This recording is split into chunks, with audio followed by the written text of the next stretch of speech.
14 اگست یوم تجدید عہد وفا۔ پاکستان کا مطلب کیا؟ لا الہ الا اللہ،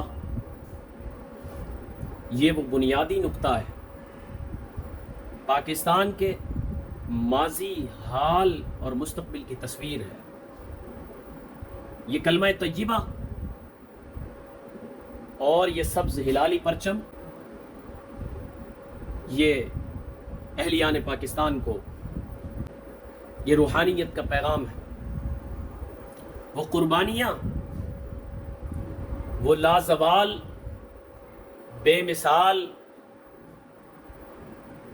لوگوں کا جذبہ قربانی اور وطن عزیز کو حاصل کرنے کا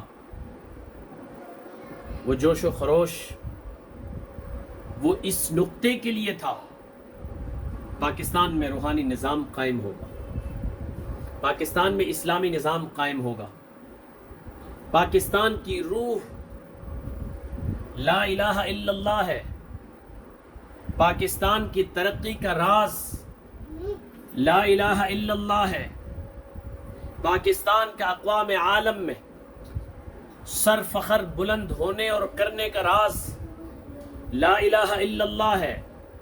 کلمہ طیبہ اس کی بنیادوں میں شامل ہے۔ بھلا مغرب کی ترتیبات کو بلڈنگ میں شامل کرنے سے کیسے بلڈنگ باقی رہے گی؟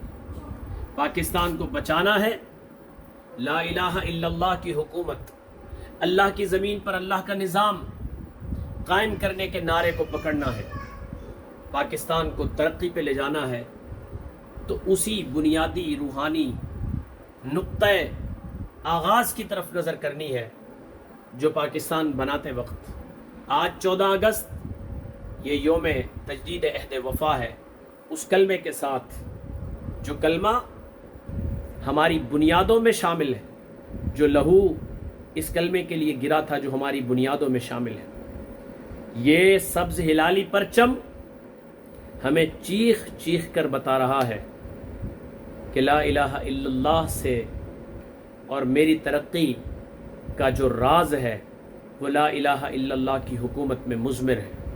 آئیے پاکستان کے تحفظ کے لیے اس روحانیت کو فروغ دیجیے۔ وہ روحانیت کلمہ طیبہ کی حکومت کا تقاضا کرتی ہے۔ پاکستان زندہ باد، پاکستان پائندہ باد۔ آپ کے لیے ڈھیروں سلامتی کی دعاؤں کے ساتھ اللہ حافظ۔ محمد زکریا جمال لکشمن۔